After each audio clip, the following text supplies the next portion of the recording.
I guess it's on Fawn River. Okay, do you have an address on Fawn River? Here's the guy.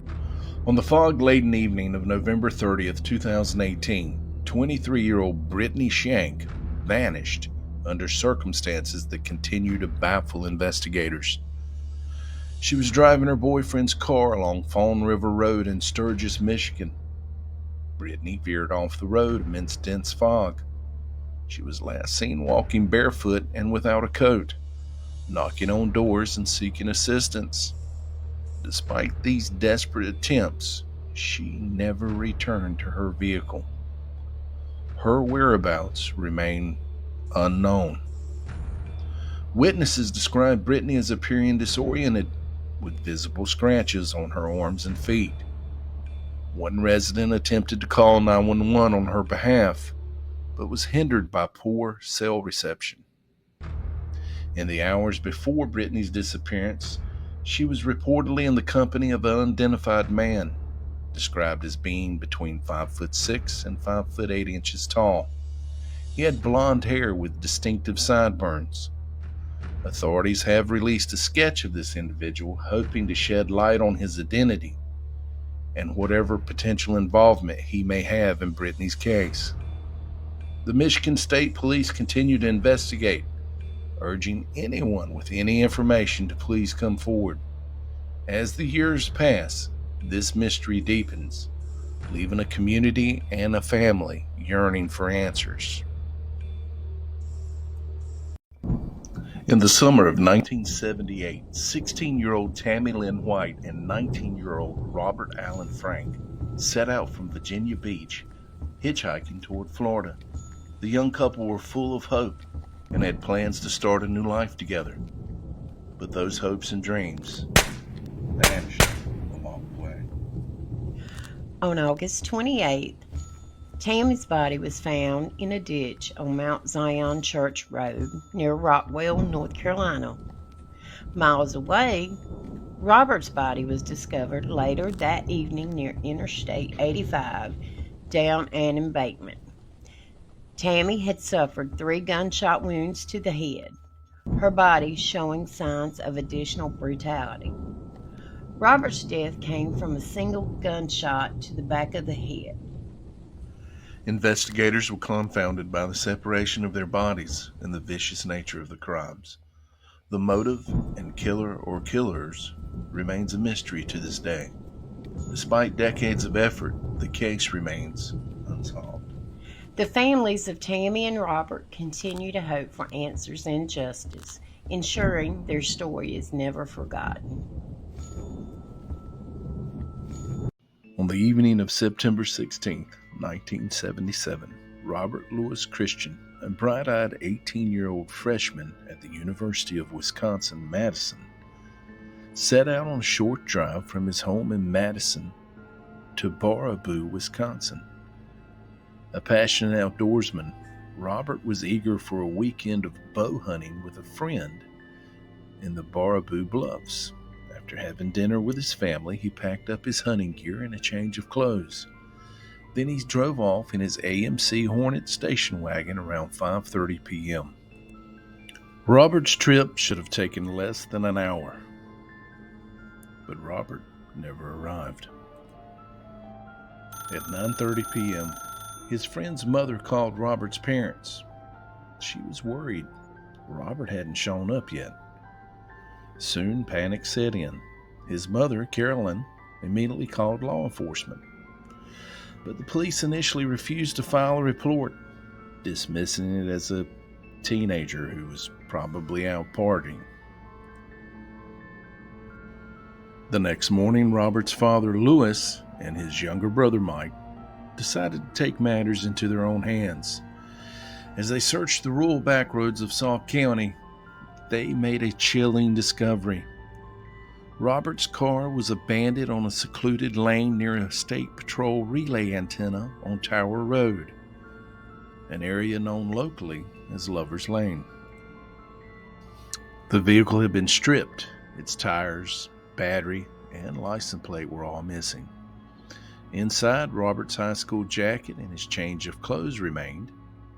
but his hunting gear and some of his mom's nursing equipment were gone.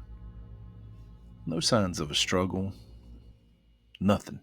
No evidence of foul play, just emptiness and a lot of unanswered questions. Now here's where the story gets just a little bit stranger. You see, acting on a tip, authorities found the hubcaps and 4 old tires from Robert's car. They'd been dumped in a quarry near the Badger Armory ammunition plant. Now, investigators believe that someone had swapped Robert's new tires with worn-out old tires. Now, whether this was a random act of theft or if it was connected to his disappearance, who knows? Theories swirled. Had Robert been abducted?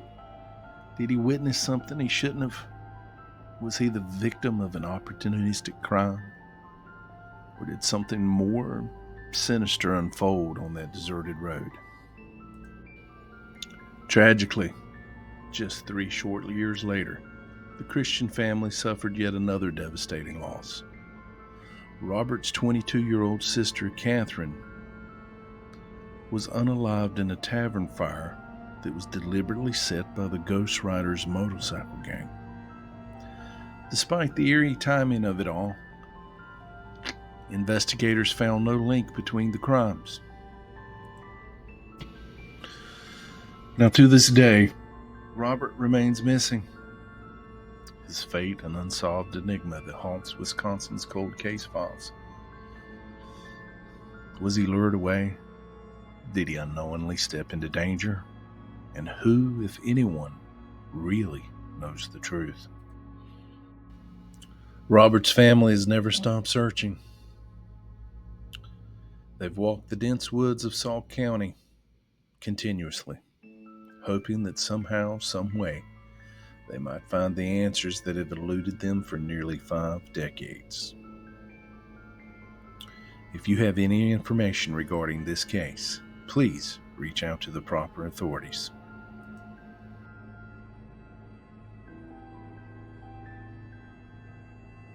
In November 2019, 39-year-old Tabitha Goins vanished under puzzling circumstances in Hope Mills, North Carolina.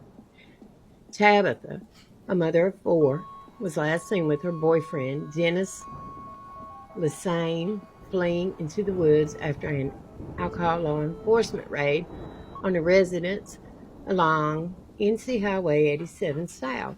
Lesane later claimed that Tabitha disappeared when he turned around.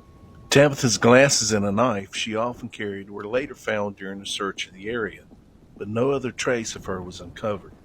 Adding to the mystery, Tabitha's estranged husband, Anthony Goins, was charged months later with assault on Dennis Lesane in a violent incident involving a box cutter. Tabitha's family believes others may have information about her fate, but are staying silent. Despite searches and pleas for help, Tabitha's case remains unsolved. Authorities and her loved ones continue to seek answers, hoping to bring closure to her.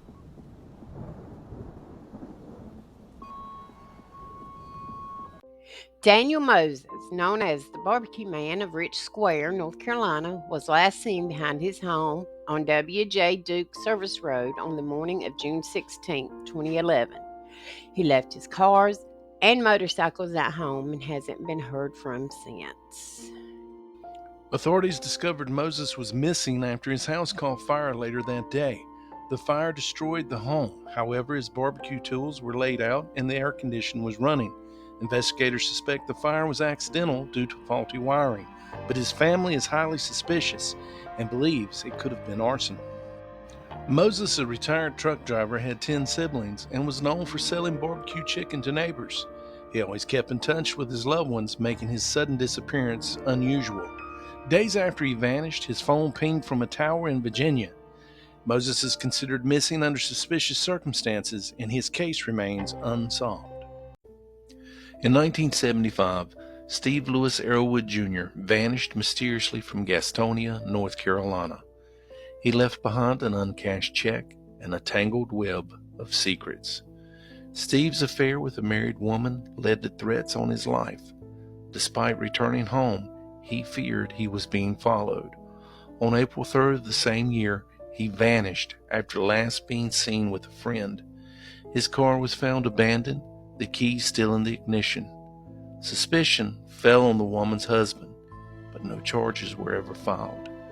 Arrowood's fate remains a haunting mystery, leaving his family with unanswered questions.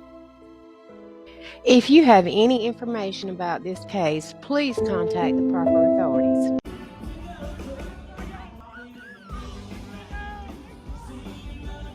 In the early hours of November 14th, 1993, beneath the quiet glow of Houston's nightlife, Jane McDonald Crone danced for what may have been the final time. The 34-year-old mother and former Baker Hughes employee had just wrapped up her Friday night shift and decided to unwind across several night spots in northern Harris County, the city limits, Willie's, and Twiggs. The music was loud, the lights dim, and sometime around 1 a.m., Jane was seen swaying on the dance floor with a man in a cowboy hat. And then, just like that, she was gone. She never made it home. Jane's family reported her missing almost immediately. 2 days later, her 1982 Ford Mustang was found abandoned just 3 blocks from her house in Magnolia, Texas. Tucked away near FM 2920 and Roberts Cemetery Road. Inside the car, her college textbooks, missing, her purse, her ID, no signs of a struggle, and nothing added up. The FBI quickly got involved, officially classifying her disappearance as suspicious and possibly an abduction. Jane had no reason to vanish. She was enrolled in college, raising a family and making plans. No, her life wasn't perfect, but then again, whose is? But it was rooted, steady. Her ties to her children and home were strong. She left her makeup bag on the counter. Her dog was still in the yard. There was no chance for even a goodbye. The man she danced with that night, well, he was described as about 5'11". He had a mustache, and he was wearing a cowboy hat. He also was identified by some witnesses as being named David, but he was quickly ruled out by investigators. Jane had reportedly left the club alone. So who did she meet after that? Who stopped her in the dark just before the dawn? Well, now decades have passed with no major breaks. That is until March of 2021.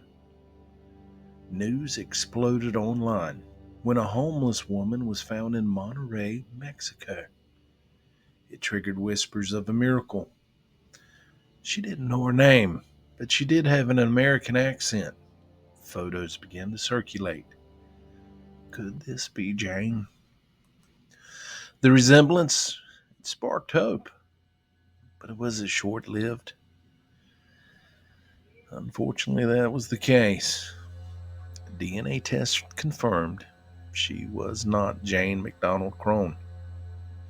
She was another missing woman, Janelle Roach from New York. One case solved, one case returned to silence. And then there are the theories. They're all abound, of course. Some believe Jane met someone new that night. Someone she must have trusted. Others think she may have been followed from the club, her every move watched, until the moment was exactly right. There's no evidence she left willingly, no financial activity, no passport, not even a sighting that actually held up. Just a car, just a rumor, and now just an empty place at the table. And still, after all these years, her name remains on the FBI's active missing persons list. Her loved ones still ask the same question that they asked in 1993. Where is Jane McDonald Crone? If you know something, anything, the FBI is still listening. Someone, somewhere knows what happened that night after the music faded and the lights dimmed.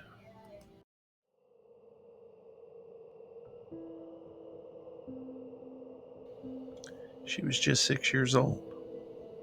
On September 1st, 1973, Catherine Barbara Davidson vanished from a family outing in Sawyer, Michigan. At least that's what her parents claimed. Catherine's father, Robert Davidson, and stepmother Anna told police they'd taken the 6 children to Warren Dunes State Park for a picnic. As they unpacked the car, the kids went to explore the nearby Paintersville Drain, a stream that empties into Lake Michigan.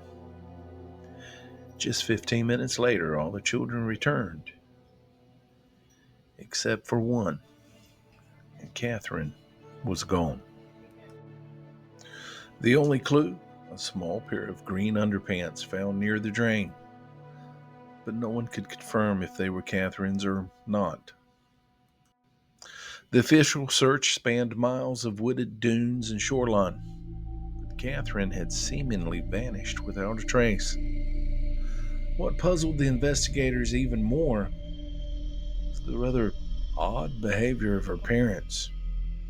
Just days into the frantic search, Robert and Anna were seen drinking alcohol and laughing with friends in a parked car, completely emotionless and detached. Still, there's no evidence, only suspicion.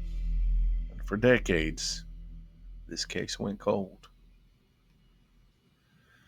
But the truth, well, it may have never left Chicago. You see, 30 years after Catherine disappeared, a new voice came forward. Her younger sister, Joy. Joy was born after Catherine's disappearance. Joy leveled a devastating claim, one that shook the investigators to their core. According to Joy, Catherine never made it to the park that day. She had already died, alone, terrified, inside a closet. Joy said one of the older siblings had revealed the secret, that Anna had tied Catherine up, gagged her, and locked her in a closet inside their home. The children heard her scratching at the door all night long. And then, the scratching stopped. When someone opened the closet the next morning, Catherine was curled up in the fetal position, lifeless. What happened next was a family secret buried in silence. After Catherine's disappearance, the Davidsons turned toward religion, but not in the way most do. They became the founders of a small reclusive cult in rural Florida, calling themselves the House of Prayer for All People. Anna took over leadership after Robert's death and renamed herself Mother Anna, and she ruled the group through biblical fear, or what she claimed was biblical.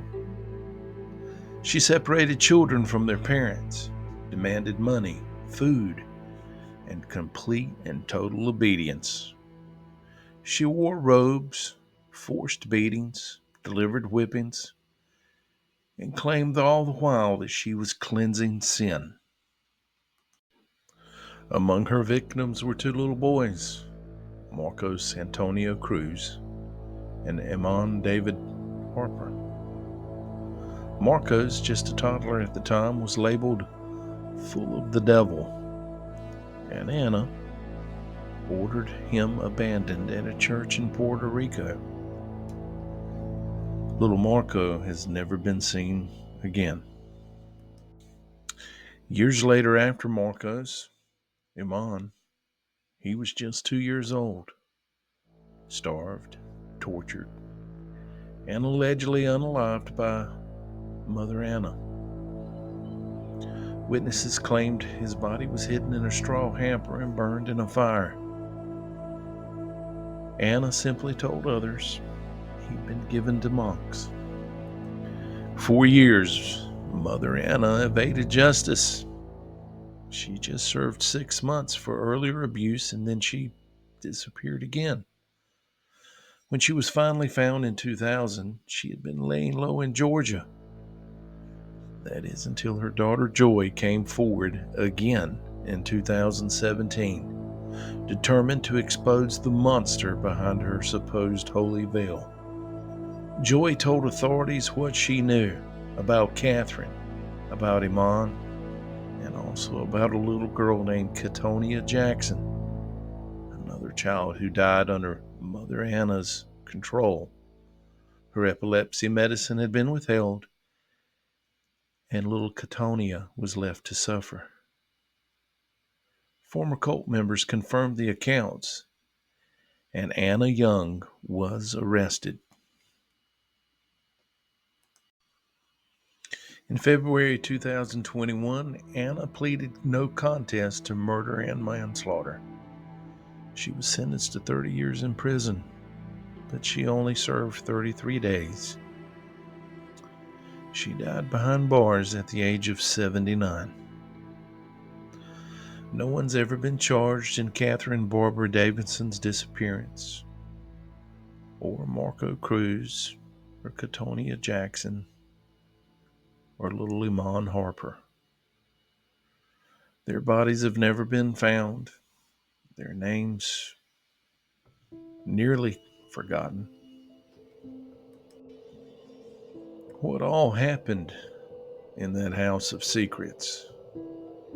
How many more children or adults were lost in the shadows of fate that was twisted into cruelty? In a world where evil can hide behind a cross and a robe, we remember the ones who never had a voice, because the search, it still endures. If you found this story haunting, share it. Maybe the right pair of eyes or ears will see it, and a mystery can be solved.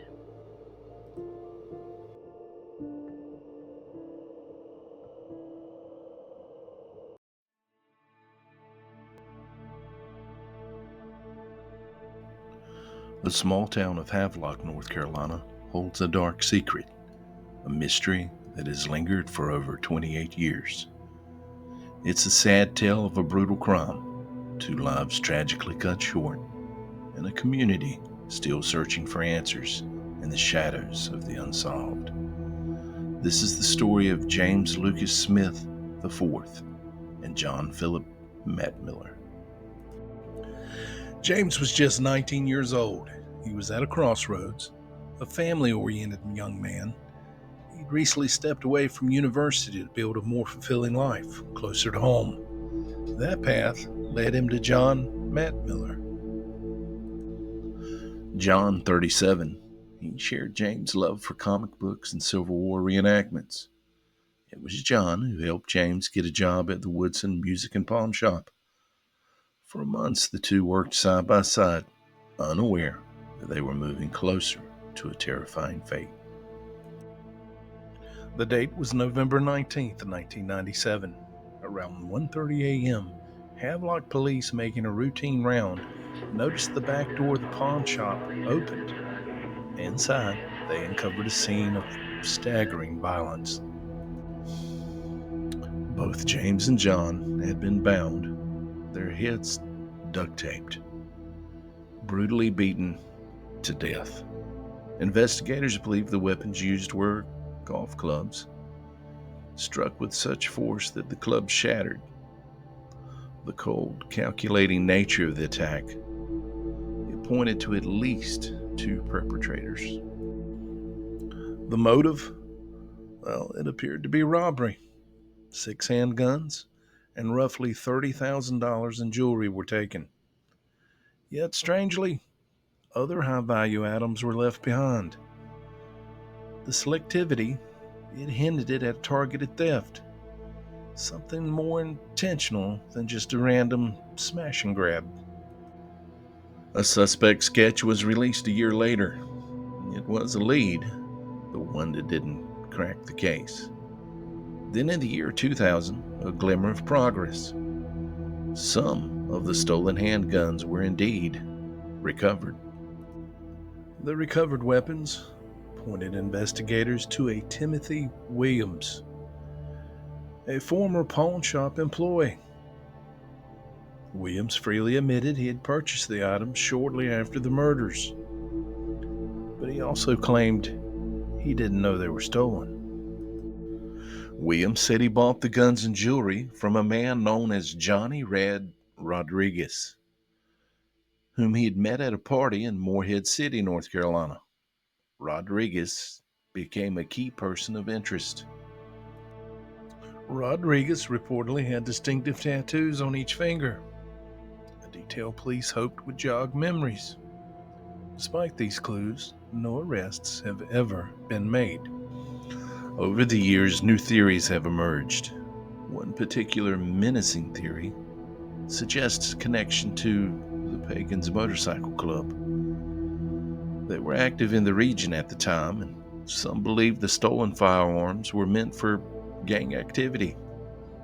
And James and John were silenced because they could identify the perpetrators. Was there a possibility that James and John knew their attacker? It certainly casts an eerie shadow.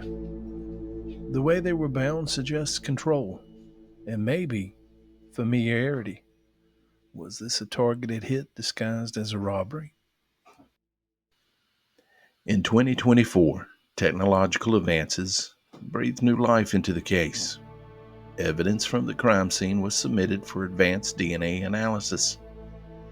Investigators also combed the areas around Greenfield Heights Boulevard, searching for discarded items or potentially hidden clues. For the families of James Smith and John Mattmiller, decades have passed in anguish. Their lives were stolen in a storm of violence, and justice has remained just out of reach. The town of Havelock? Well, it hasn't forgotten. The search for truth, for closure, it still continues. Someone knows what happened on that cold November night in 1997. If you have any information, no matter how small, contact the Havelock Police Department, because even after all these years, justice for James and John is still waiting in the shadows.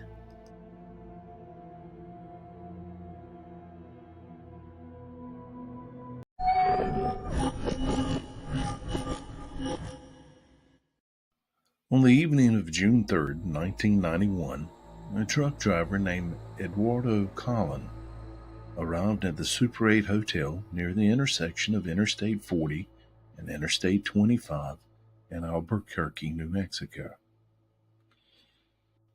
He rented room 233, paying for 2 occupants, though no one at the front desk recalls seeing him with anyone else. Everything about his check-in appeared normal, except for one small discrepancy. He had provided a false vehicle license plate number. 2 days later, on June 5th, when Eduardo failed to check out, a motel security guard was sent to investigate. The door was locked from the inside, forcing the guard to use a screwdriver to gain entry. At first glance, the room seemed unremarkable. just a collection of empty alcohol bottles scattered on the table. But when the guard entered the bathroom, the scene turned very grim. A woman was found hanging from the shower head, a suitcase strap wrapped tightly around her neck. The state of her body suggested that she had passed more than likely the same night Eduardo had checked in. She had no identification, no wallet, no name. The only clue to her identity, well, that laid on the room's table, a single photograph showing her alongside an unidentified man. As investigators delved deeper into the case, unsettling questions began to arise. Toxicology reports revealed she did have substances in her system. For algorithm purposes, I won't say. A scale with the name George Martinez written on it was found nearby. Potential evidence of drug activity. The photograph, presumed to have been taken at a local mall's photo booth shortly before her passing, initially led authorities to believe the man beside her was indeed Eduardo Collin. But when Collin's family was eventually located years later, they firmly denied any connection whatsoever. Eduardo had died of natural causes in the intervening years, and his relatives confirmed that he was not the man in the photo. Now, with their primary lead dismissed, detectives were left chasing shadows. Who was the man in the picture? How had the woman ended up in the motel room? Did she indeed end her own life? Or is there more to this story? In March 2021, a long-awaited lead finally surfaced. The tip suggested that the woman may have been named Rebecca or Becca, and that she could have been from Los Angeles County, possibly the Reseda or Selma area. Reports indicated she had flown to Albuquerque from either Los Angeles or Burbank before meeting her tragic fate. Yet even with this revelation, her true identity, it remains a mystery. And here we are decades later. The case of the unidentified woman in room 233, it's still a haunting mystery. A single photograph, a misleading name, an abandoned suitcase strap. These are the only fragments left of the life unknown. A woman whose story still waits to be told. Who was she? Who's the man in the photograph? Until these answers emerge, the woman in room 233, she'll remain a nameless ghost in Albuquerque's history, her identity lost in the corridors of time. If you have any information regarding this case, please contact the proper authorities.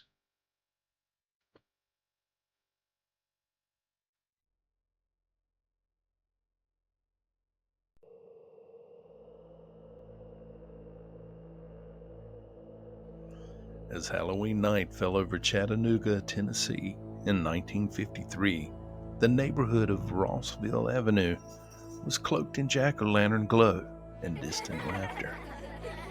But inside one modest home, something sinister was waiting.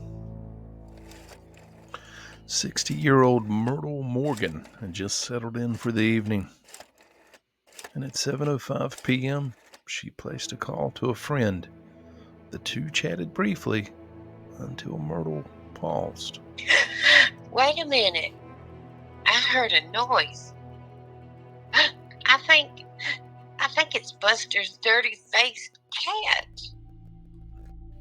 Buster was her son-in-law, Price Stevens. He and Myrtle's daughter, Norma lived upstairs. That night, they'd taken a trip to the roller rink with Price's little sister and a friend in tow. Myrtle believed the house was empty, but it wasn't. She set the phone down, and that was the last time anyone ever heard Myrtle's voice again. Her friend stayed on the line, but Myrtle never came back. All she heard was a door creaking open in silence. Then, at 7:22 p.m., police were called. As officers arrived, so did Price, just returning from dinner. The front door was locked from the inside, so Price climbed through a window and let the officers in. Together, they stepped inside. As they made their way down the hallway, the first room on the left, that was Myrtle's bedroom. An overturned chair, a phone off the hook, a soft ring still echoing. Price reached down and picked the phone up. Is she okay? What happened? I don't know. We're still looking. They entered the kitchen. Beneath a neatly folded quilt, Myrtle lay deceased, face up, silent, still. Her clothes were torn. Her face had been destroyed, nose shattered, her jaw broken, her eye socket crushed. The final blow was to the back of her head. That blow took her life. But one wound didn't make any sense. It was a clean hole through her upper jaw, the size of a .32 caliber bullet. But no bullet was ever found, and there was no exit wound. Investigators believe the killer had entered just minutes before Myrtle picked up the phone. They bolted the door behind them. Perhaps Myrtle heard them. Perhaps there was a noise that she had mentioned. They followed her into the kitchen and unleashed hell. Then they escaped through a broken window at the back of the house. But the killer left more than chaos. They left confusion and a trail that vanished into the night. By the time the coroner arrived, the crime scene was ruined. After all, it was Halloween. Curious neighbors had swarmed the house, and by 8 p.m., over 100 people had wandered inside, trampling footprints, disturbing furniture, contaminating any clues.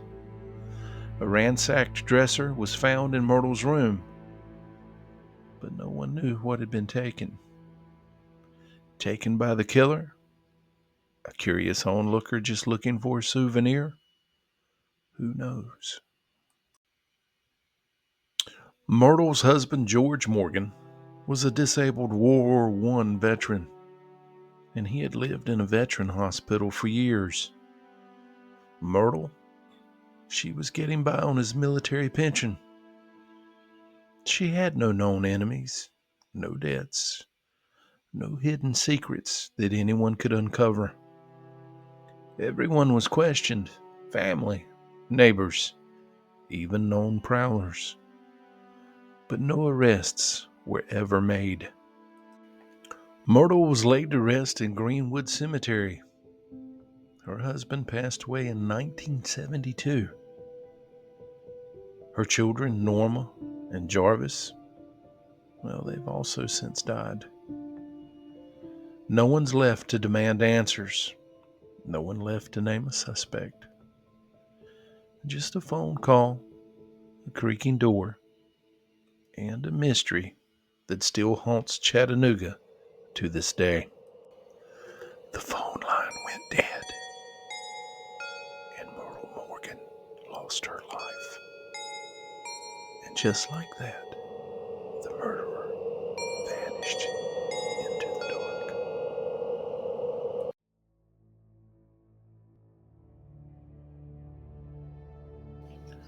In the summer of 1978, under the sweltering North Carolina sun, Jimmy Wayne Edwards walked out of his home in Lexington and vanished. At just 22 years old, Jimmy was a husband, a father, and a hard worker, employed at a local furniture company. He lived with his wife and child on a quiet street on Laurel Avenue, a place that should have offered peace and routine. But Jimmy's life had a shadow. Jimmy was affiliated with the Outlaws Motorcycle Club, one of the most notorious biker gangs in the country. And according to those closest to him, that relationship had turned dangerous. In the days before he disappeared, Jimmy had reportedly been assaulted and robbed by fellow outlaw members. A brutal falling out with men he once called brothers. Angry and humiliated, he told his wife he was going to get his money back. It was August the 16th, 1978, at approximately 2:45 p.m. The last time anyone ever saw Jimmy Wayne Edwards alive. No trace of him has ever been found. Did Jimmy walk into a trap that day, seeking justice on his own terms? Was his silence bought with his own blood? Or did he escape a life he no longer wanted, choosing to disappear on purpose? Locals have whispered about a secret club justice, bodies hidden in remote Carolina woods, and threats that have silenced any potential witnesses. Some believe law enforcement, they may know more than they share. Others suspect some type of cover-up, or fear they'll be next if they speak out. Decades have now passed, and yet, Jimmy's story remains unsolved, suspended in time. A chilling reminder that even in small towns, dark loyalties can run deep, and dangerous secrets may still be buried beneath the surface. If you found this story haunting, share it. Maybe the right pair of eyes or ears will see it, and a mystery can be solved.